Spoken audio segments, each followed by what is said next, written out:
Hi, this is Thomas Baird from the Tresori Motor Lodge and Apartments, and today we're doing our monthly fire protection check for the Bruce Waterfront Apartments. So the first thing that we're going to do is check that the building warrant of fitness is current, which it is. We're also going to come here to the building fire protection board and make sure that everything is normal and there are no defects. So the next couple of checks that we're going to do have to do with the surrounding building. We're going to make sure that all of the stairwells are free of debris and there's nothing that you can trip on, as well as a list of other things. So we've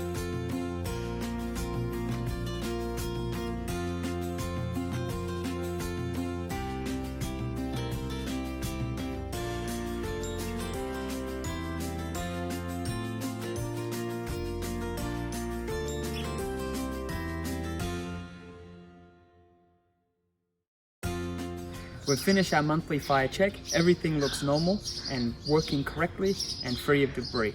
We're going to leave it till next month and we'll see you next time.